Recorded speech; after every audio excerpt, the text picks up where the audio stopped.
Le projet régional d'appui au pastoralisme dans le Sahel met en œuvre l'approche genre dans ses activités. C'est pourquoi la responsable en charge du genre du PRAPS, Zenaba Mohamed Al-Khassim, est venue à Ati. Tour à tour, la délégation a visité les sièges de l'Union des groupements des transformatrices du lait, de l'Union des groupements des tanneuses, de l'Union des groupements des transformatrices de viande, le Charmout et du groupement des éleveurs des volailles. Les membres de toutes ces unions ont été sensibilisés et informés sur l'approche genre et sa prise en compte effective dans les activités du PRAPS.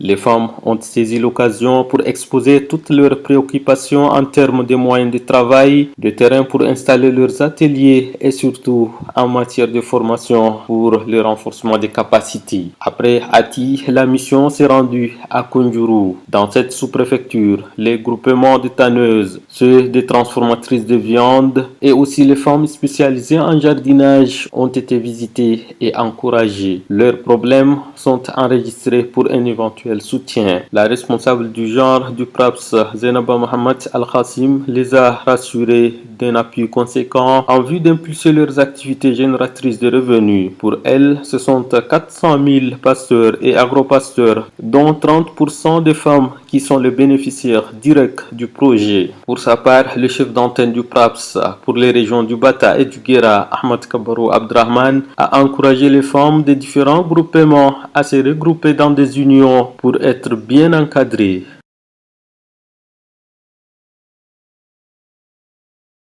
Le but de la mission est de sensibiliser les jeunes, les groupements féminins et les couches vulnérables sur l'importance du genre relatif au développement et de tenir compte de la parité et d'appliquer les quotas de 30 à 50% en faveur des femmes. Le chef d'antenne régional du PRAPS de Hajar Lemis, Lac et Kanem, Hassan Ahmed Adjefil, s'est réjoui du lancement des activités dans sa zone d'intervention.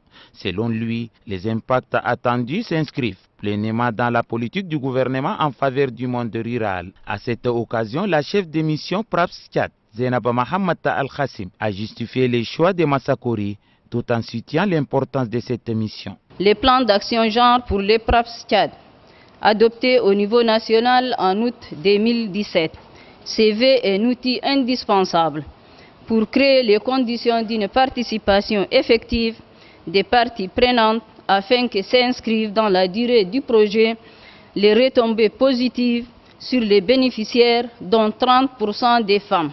Ouvrant les travaux, le secrétaire général de la région de Hajar Lemis, Sebi Bokor, représentant les gouverneurs, salue cette initiative.